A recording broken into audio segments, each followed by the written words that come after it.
This is your record scraper, where we find stories that's fascinating, interesting and captivating. Don't forget to hit the like button and subscribe for more daily stories. This is how I stopped the gossip for good. My mom had a fairly consistent habit of gossiping, and sharing quite personal information around. We knew she was doing it, but she would adamantly deny having ever done such a thing.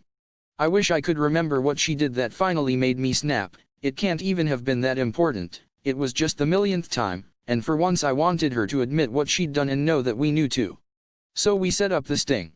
My friend Jane and I approached my mum and told her that Jane was pregnant. She wasn't ready to tell her mum yet and she was really worried what people would think about her having a baby so young.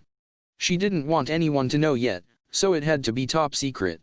Having set the trap, I figured within a few weeks or so I would have some evidence we could use, but I was so wrong. The very next day my sister, grandma, and neighbor all asked me how my young pregnant friend was doing.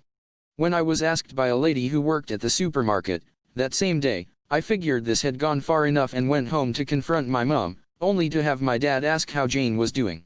I confronted my mom, right there in front of my dad, which is when she started with the usual, "I would never do that, they must have heard from someone else," routine. I explained very shortly and clearly that we had fed her a lie to see how far it spread, and the reaction was glorious. My mum's mouth fell open and she just had nothing to say at all. My dad on the other hand fell back on the sofa roaring with laughter, bemoaning the fact he hadn't thought of this years ago. It was a moment I will treasure forever, and the point was thoroughly made. Now that my mum was aware of what had happened, I was able to satisfy all further inquiries towards my friend's health with the true story, and my mum's audience for any further gossip was somewhat reduced. Edited to add paragraphs. Thank you for teaching me, how kind stranger. That's it for this story. Thank you for watching and don't forget hit the subscribe button and like this video.